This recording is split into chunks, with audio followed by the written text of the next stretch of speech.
अस्सलाम वालेकुम स्टूडेंट्स, मैं हूं अबीबुर रहमान और आप देख रहे हैं क्वेटा टीवी। स्टूडेंट्स, आज जो हम टॉपिक डिस्कस करेंगे वो है Erwin Schrodinger wave equation for hydrogen. ये है फॉर हाइड्रोजन, ठीक। तो मैं जो टॉपिक आपको करवाना चाहता था वो टॉपिक हमारा था क्वांटम नंबर्स। जो 4 क्वांटम नंबर्स होते हैं, principal quantum number, azimuthal quantum number, spin quantum number, ठीक। ये जो मुख्तलिफ क्वांटम नंबर्स हैं मैं डिस्कस उनको करना चाहता था, लेकिन क्वांटम नंबर को समझाने से पहले लाजमी था कि मैं आपको इस श्रोडिंगर की वेव इक्वेशन के बारे में थोड़ा सा कॉन्सेप्ट दे दूं ताकि वो टॉपिक आपको अच्छी तरह से क्लियर हो सके। तो चलिए जी स्टार्ट करते हैं, कोशिश करते हैं इसको समझने की। तो point number 1, the main problem before Schrodinger's equation was where we would find the electron. अब देखिए जी, हम पहले काफ़ी एटम के बारे में डिस्कस कर चुके, यानी बोहर का एटॉमिक मॉडल डिस्कस किया, रदरफोर्ड का एटॉमिक मॉडल डिस्कस किया, और किसी ने कहा कि इलेक्ट्रॉन रिवॉल्व कर रहे हैं और न्यूक्लियस के गिर्द और साथ में एनर्जी खारिज करते हैं, और किसी साइंटिस्ट ने कहा कि इलेक्ट्रॉन रिवॉल्व तो करते हैं न्यूक्लियस के गिर्द लेकिन जब तक अपने ऑर्बिटल में हो वो एनर्जी रिलीज़ नहीं करते। अब यानी अब तक साइंटिस्ट को ठीक से समझ में नहीं आ रहा था कि न्यूक्लियस के आसपास इलेक्ट्रॉन कहाँ पर मौजूद होते हैं। आया इलेक्ट्रॉन गोल दायरों में हरकत कर रहे हैं या इलेक्ट्रॉन सीधे सीधे गोल ऑर्बिट्स में हरकत कर रहे हैं या वेव की तरह हरकत कर रहे हैं या ऊपर नीचे जंपिंग कर रहे हैं। तो ये चीज़ क्लियर नहीं थी, और इस चीज़ को क्लियर किया या इसके बारे में अच्छा कॉन्सेप्ट दिया था श्रोडिंगर ने अपने वेव इक्वेशन के ज़रिए। ये वेव इक्वेशन एक बहुत ही कॉम्प्लिकेटेड किस्म का क्वेश्चन है। मैं कोशिश करूँगा कि आपको इसके बारे में थोड़ा बहुत बता दूँ जिससे आपको ये टॉपिक समझ में आ जाए। तो उस वक़्त सबसे बड़ा मसला साइंटिस्ट के लिए ये था, यानी श्रोडिंगर के वेव इक्वेशन से पहले साइंटिस्ट के लिए मसला ये था कि इलेक्ट्रॉन को कहाँ पर ढूंढा जाए, न्यूक्लियस के गिर्द इलेक्ट्रॉन को किस जगह पर ढूंढा जाए, यानी इलेक्ट्रॉन की फिक्स पोजीशन न्यूक्लियस के गिर्द किस जगह है। If we were to look for it, अगर हम इसे देखना चाहें, it means scientist knew that electrons revolve and jump during motion. इसका मतलब ये है कि साइंसदान जानते थे कि इलेक्ट्रॉन घूमते भी हैं और जंप भी करते हैं अपने मोशन के दौरान। In this case where will be the exact position for an electron. अब इस केस में जब इलेक्ट्रॉन मूव भी कर रहा हो और जंपिंग भी कर रहा हो, ट्रांजिशन में भी हो, तो इस तरह से अब आप कैसे मालूम करेंगे कि इलेक्ट्रॉन इस वक्त कहाँ पर मौजूद है और किस किस्म की शक्ल में। This problem was resolved by Schrodinger, और इस मसले को हल किया श्रोडिंगर ने। In 1926 Erwin Schrodinger set up a wave equation for hydrogen atom. 1926 में एरविन श्रोडिंगर ने वेव इक्वेशन बनाया हाइड्रोजन के लिए, called quantum mechanical model of an atom, और इसे कहते थे क्वांटम मैकेनिकल मॉडल। अब सिर्फ हाइड्रोजन के लिए क्यों बनाया? एक्चुअली हाइड्रोजन के अंदर एक इलेक्ट्रॉन है और इसके वेव फंक्शन को मालूम करना आसान हो जाता है, और जिनमें बहुत ज़्यादा इलेक्ट्रॉन हो वहाँ पर वेव फंक्शन को मालूम करना तकरीबन नामुमकिन हो जाता है। Number 3, he said that although the position of an electron cannot be found exactly, अगरचे पोजीशन किसी इलेक्ट्रॉन का एग्जैक्टली मालूम नहीं हो सकता, the probability of finding the electron at a particular position in space can be found, ताहम इम्कान, ठीक है, प्रोबेबिलिटी कहते हैं इम्कान को, इम्कान मिलने का इलेक्ट्रॉन का ख़ास पोजीशन में स्पेस में ये मालूम हो सकता है कि इस वक्त इलेक्ट्रॉन कहाँ पर मौजूद होगा। This concept of electron density gives the probability, ये कॉन्सेप्ट इलेक्ट्रॉन डेंसिटी का। अब इलेक्ट्रॉन डेंसिटी में पहले आपको समझा दूँ मतलब क्या है इसका, ठीक है। फ़र्ज़ करें अब ये किसी भी एटम का न्यूक्लियस है, ठीक, ये उसका न्यूक्लियस है जिस पर पॉजिटिव चार्ज मौजूद है, ठीक। अब इस न्यूक्लियस के इर्द गिर्द, ठीक, अब हम देखिए पहले हम डिस्कस करते थे कि इलेक्ट्रॉन ऑर्बिट्स के अंदर गोल ऑर्बिट्स में घूम रहे होते हैं, पहले हम इसी तरह डिस्कस करते थे, ठीक है, कि इलेक्ट्रॉन्स न्यूक्लियस के इर्द गिर्द गोल रास्तों पर मूव कर रहे हैं। जबकि श्रोडिंगर ने पहली दफ़ा ये कॉन्सेप्ट दिया कि इलेक्ट्रॉन न्यूक्लियस के गिर्द वेव फंक्शन कर रहे होते हैं। इलेक्ट्रॉन न्यूक्लियस के गिर्द क्या कर रहे होते हैं? वेव फंक्शन कर रहे होते हैं, यानी इलेक्ट्रॉन न्यूक्लियस के गिर्द वेव की तरह से मूवमेंट कर रहे होते हैं। फ़र्ज़ करें अब ये एक इलेक्ट्रॉन है तो ये इस तरह से वेव फंक्शन कर रहा होगा, और अगर इलेक्ट्रॉन इस शेल में है तो ये इस तरह से वेव फंक्शन कर रहा होगा। अगर यहाँ पर है तो ये भी इस तरह से वेव फंक्शन करते हुए घूम रहा होगा, ठीक। तो इलेक्ट्रॉन के इस तरह से घूमने को हम कहते हैं इलेक्ट्रॉन का वेव फंक्शन। और ये इलेक्ट्रॉन के वेव फंक्शन का कॉन्सेप्ट कहाँ से लिया गया? ठीक, तो श्रोडिंगर ने ये कहा था कि हर चीज़ के अंदर कोई भी सब्सटेंस हो, कोई भी चीज़ हो, ठीक है, तो हर चीज़ में दो प्रॉपर्टीज़ मौजूद होती हैं, ठीक है। एक उसका होता है पार्टिकल नेचर, ठीक, एक उसका होता है पार्टिकल नेचर, और दूसरा उसका होता है वेव नेचर। यहाँ तक कि आप कोई बड़ी चीज़ ले लें, मिसाल के तौर पर मैं आपको एग्जांपल देता हूँ एक एलिफेंट का, ठीक है, एलिफेंट का एग्जांपल। आप हैरान हो रहे होंगे केमिस्ट्री में एलिफेंट कहाँ से आ गया। तो एलिफेंट अगरचे एक बहुत बड़ा एनिमल है, ठीक, अब हमें इसका पार्टिकल नेचर बिल्कुल नज़र आ रहा होता है क्योंकि हम इसे देख रहे होते हैं, तो ये इसका पार्टिकल नेचर है। हम एक एलिफेंट को आंख से देख रहे हैं, ये इसका क्या है? पार्टिकल नेचर है।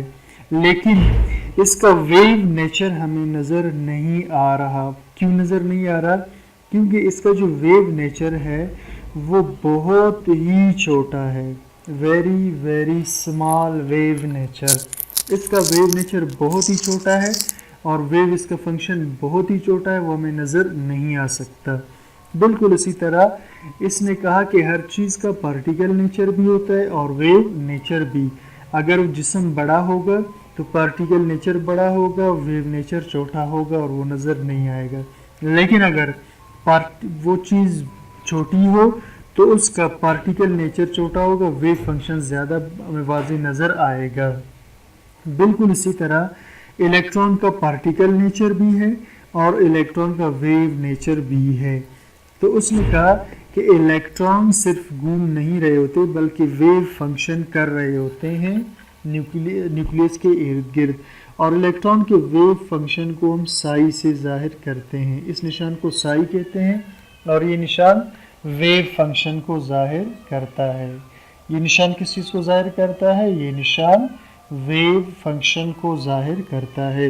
यहाँ तक स्टूडेंट्स क्लियर हो गया आपको वेव फंक्शन किसे कहते हैं, ठीक। अब इसके बाद हम आते हैं वापस टॉपिक की तरफ। आपको शायद ये पॉइंट और ज़्यादा क्लियर हो जाए। ई सेड दैट, उसने कहा although the position of an electron can not be found exactly, अगरचे हम इलेक्ट्रॉन की पोजीशन को मालूम नहीं कर सकते, the probability of finding the electron at a particular position in the space can be found, लेकिन इम्कान इलेक्ट्रॉन के मिलने का ख़ास एरिया में वो मुमकिन हो सकता है।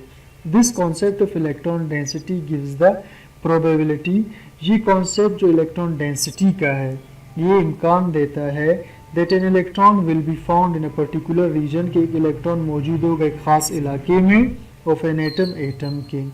तो इससे हमें मालूम होगा कि इलेक्ट्रॉन एटम के एक ख़ास इलाके में मौजूद होगा। अब स्टूडेंट यहाँ पर एक पॉइंट है इलेक्ट्रॉन डेंसिटी।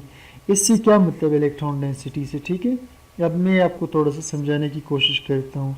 फ़र्ज़ करें कि एक इलेक्ट्रॉन है और वो इलेक्ट्रॉन वेव नेचर यानी वेव मोशन के थ्रू सफ़र कर रहा है, ठीक है। तो कहीं इसका वेव नेचर बहुत ज़्यादा है और कहीं पर इसका कम है, ठीक है, ये वेव मोशन इसका। तो ये नीचे वाला भी इसका वेव मोशन होगा, ऊपर वाला भी, नीचे वाला भी और ये ऊपर वाला भी, नीचे वाला भी और ये ऊपर। अब ये अपने जहन में रखना है कि इस इलाके में इलेक्ट्रॉन के जो मिलने का इम्कान है इस एरिया में ये बिल्कुल ज़ीरो होगा। ये क्या होगा? ज़ीरो। तो इलेक्ट्रॉन का इम्कान यहाँ पर हो सकता है, यहाँ पर हो सकता है, यहाँ पर हो सकता है, किसी भी जगह पर हो सकता है इलेक्ट्रॉन के मिलने का इम्कान। तो ये जहाँ पर इलेक्ट्रॉन के मिलने का इम्कान हो ये जगह कहलाएगा इलेक्ट्रॉन की डेंसिटी। ये जगह क्या कहलाएगा? इलेक्ट्रॉन की डेंसिटी का एरिया। ठीक, अब देखिए अगर ये इलेक्ट्रॉन का एक वेव मोशन है और इसे हम साई से ज़ाहिर करते हैं और ये दूसरा है इसे हम साई से ज़ाहिर करते हैं, तो फिर हम क्या करते हैं? इन सब को लेकर हम कहते हैं साई स्क्वायर। क्या कहेंगे इसको? साई स्क्वायर। ठीक, यानी वेव मोशन का square. This concept of electron density gives the probability. इस कॉन्सेप्ट से इलेक्ट्रॉन डेंसिटी की, अब डेंसिटी तो आपको समझ आ गई ना, इस एरिया में जहाँ इलेक्ट्रॉन हो इसे डेंसिटी कहते हैं। ठीक, the probability that an electron will be found in a particular region, के एक इलेक्ट्रॉन जो खास इलाके में मौजूद होगा एटम के। The most likely place to find an electron is, तो सबसे ज़्यादा बेहतर जगह जहाँ इलेक्ट्रॉन मिल सकता है where the density of electron is greatest, जहाँ इलेक्ट्रॉन की डेंसिटी ज़्यादा होगी, यानी ये एरिया। ठीक है, जो हमने मेंशन किया ऊपर की तरफ, ये यहाँ पर। Number 4, electron density is large near the nucleus for hydrogen atom. Electron की डेंसिटी हाइड्रोजन एटम में न्यूक्लियस के करीब होगी, यानी हाइड्रोजन एटम में चूंकि एक ही इलेक्ट्रॉन है और वो न्यूक्लियस के पास रहता है, इसलिए हाइड्रोजन के अंदर इलेक्ट्रॉन के मिलने का इम्कान न्यूक्लियस के पास ज़्यादा होगा और न्यूक्लियस के से दूर इसके मिलने का इम्कान कम होगा। Which indicates that the electron is most likely to be found in this region, जिसका मतलब है कि इलेक्ट्रॉन के मिलने का इम्कान न्यूक्लियस के पास ज़्यादा होगा। Number 5, electron density decreases rapidly as the distance from the nucleus increase। Electron density यानी इलेक्ट्रॉन के मिलने का इम्कान कम हो जाता है जब हम न्यूक्लियस से दूर चले जाएं, क्योंकि न्यूक्लियस से दूर जाने पर इलेक्ट्रॉन वहाँ मौजूद नहीं होते।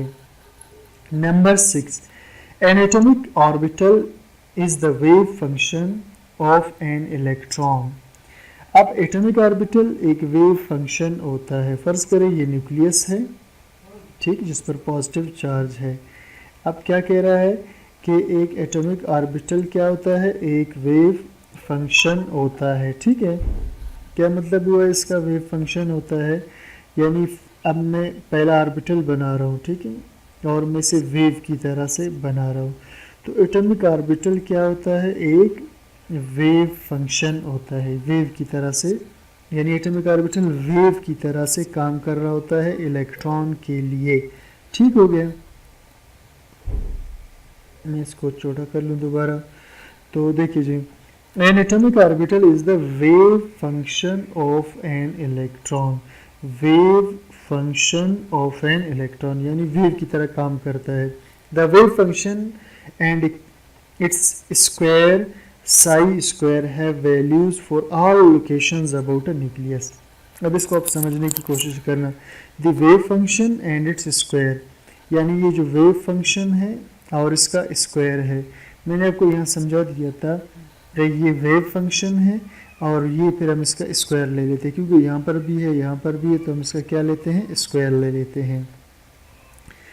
The wave function and its square, यानी जिसे हम साई स्क्वायर कहते हैं, have values the wave function and its square यानी psi square have values for all locations about a nucleus. ठीक, तो वेव फंक्शन और उसका जो स्क्वायर है, एक गली में मेरे ख्याल आइसक्रीम वाला आ गया, उसकी आवाज़ है, तो अगर आप में से किसी ने आइसक्रीम खाना हो मुझे कमेंट सेक्शन में बता देना।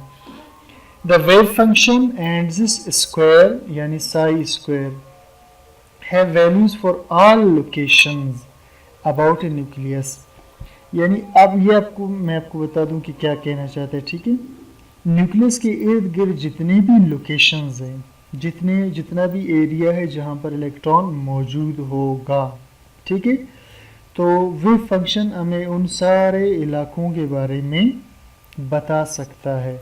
और वो इलाकों से क्या मुराद है, इसे हम इंशाल्लाह नेक्स्ट लेक्चर में डिस्कस करेंगे, जहाँ पर हम पढ़ेंगे क्वांटम नंबर्स को, जहाँ पर हम क्या पढ़ेंगे, क्वांटम नंबर्स को। तो वेव फंक्शन हमें क्वांटम नंबर्स की शक्ल में बताएगा कि इलेक्ट्रॉन कहाँ कहाँ मौजूद हो सकते हैं, कौन कौन से लोकेशंस पर, ठीक।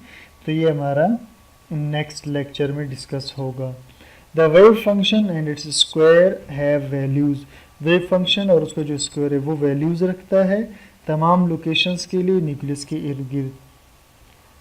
Number 7, N atomic orbital has characteristic energy and shape. कोई भी जो एटॉमिक ऑर्बिटल होगा उसकी मखसूस एनर्जी और मखसूस शक्ल होगी। ये भी हम नेक्स्ट लेक्चर में डिटेल से डिस्कस करेंगे क्वांटम नंबर्स में। Number 8, Schrodinger equation works nicely for hydrogen atom. Schrodinger का इक्वेशन काम करता है किसके लिए, हाइड्रोजन एटम के लिए। Which contains only one electron, जिसमें सिर्फ एक इलेक्ट्रॉन है। Not for multi electron atom, ज़्यादा इलेक्ट्रॉन वाले एटम के लिए ये सिस्टम काम नहीं करता। और इसकी रीज़न क्या है, ये बहुत ही कॉम्प्लिकेटेड क्वेश्चन है, तो मैं इसकी तरफ आना नहीं चाहता कि इसकी वजह क्या है। फिर भी आप में से अगर कोई चाहता हो कि मैं श्रोडिंगर वेव इक्वेशन को एक्सप्लेन करूं, तो फिर मुझे कमेंट सेक्शन में बता देना, तो मैं इस पर एक अलग से टॉपिक बना दूंगा। तो आज का टॉपिक हमारा यहीं पर ख़त्म होता है। वीडियो पसंद आया तो लाइक कीजिए, शेयर कीजिए और चैनल को सब्सक्राइब कीजिए। और कमेंट सेक्शन में मुझे ज़रूर बताइए कि इस लेक्चर आपके लिए कितना हेल्पफुल रहा।